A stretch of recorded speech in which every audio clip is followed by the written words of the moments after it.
আপনারা সকলেই দেখেছেন, সারা দেশবাসী দেখেছেন, গত কিছুদিন পূর্বে দেশের প্রধানমন্ত্রী নরেন্দ্র মোদীজি যখন কর্ণাটকে বিজেপির সহযোগী দল এর হয়ে প্রচার করছিলেন এবং এমপি প্রজ্জ্বল রেভান্নার হয়ে মানুষের কাছে ভোট চাইছিলেন, ঠিক সেই সময় সারা দেশে প্রায় ৩,০০০-এর অধিক প্রজ্জ্বল রেভান্না যে নারী সংক্রান্ত যে অপরাধগুলি করেছেন সেই ভিডিও সোশ্যাল মিডিয়াতে ভাইরাল হয়েছে। এবং আশা করি আপনারা সকলেই এই ভিডিওগুলি দেখেছেন, যে ভিডিওগুলি দেখলে তা প্রমাণিত হয় যে প্রজ্জ্বল রেভান্না একজন নারী বিরোধী এবং ওনারা যখন সরকারে ছিল,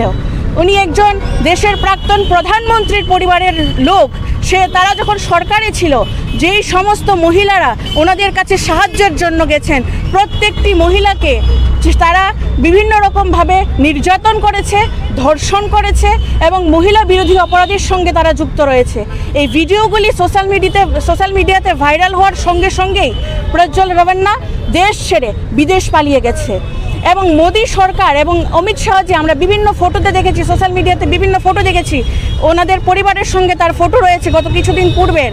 কিন্তু উনি যখন প্রজ্জ্বল রেভান্না যখন দেশ ছেড়ে পালিয়ে যায়, আজ মোদী সরকার চুপ রয়েছেন।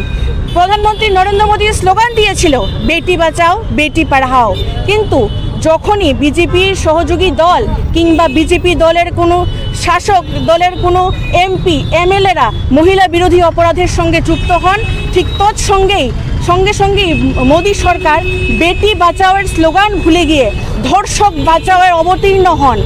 আমরা এই ধরনের ঘটনার বিরুদ্ধে তীব্র নিন্দা ও প্রতিবাদ জানাই এবং আমরা মোদী সরকারের কাছে এই দাবি রাখছি যেন উনি ওনার মৌনতা ভেঙে অতি সত্বর মহিলা বিরোধী যে প্রজ্জ্বল রেভান্না রয়েছে ওনাকে দেশে ফিরিয়ে এনে ওর বিরুদ্ধে যেন কঠোর থেকে কঠোরতর শাস্তির ব্যবস্থা গ্রহণ করেন। এবং তৎসঙ্গে আমি এখান থেকে কর্ণাটকের সরকারকে এবং ওখানকার যিনি মহিলা কমিশনার রয়েছেন ওনাকে অনেক অনেক ধন্যবাদ জানাই যে এই ধরনের ঘটনা যখন প্রকাশ্যে এসেছে সঙ্গে সঙ্গে ওনারা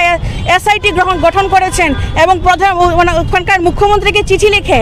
সেই ধর্ষকের বিরুদ্ধে যেন কঠোর থেকে কঠোর শাস্তির ব্যবস্থা করা হয় সেই পদক্ষেপ গ্রহণ করেছেন। এবং আমরা আজ দেখেছি সেই ধর্ষকের পিতাকে কর্ণাটক সরকার গ্রেপ্তার করেছেন এবং দেশের সরকার, কেন্দ্রীয় সরকার এবং প্রধানমন্ত্রী যেন তার মৌনতা ভেঙে ধর্ষকের বিরুদ্ধে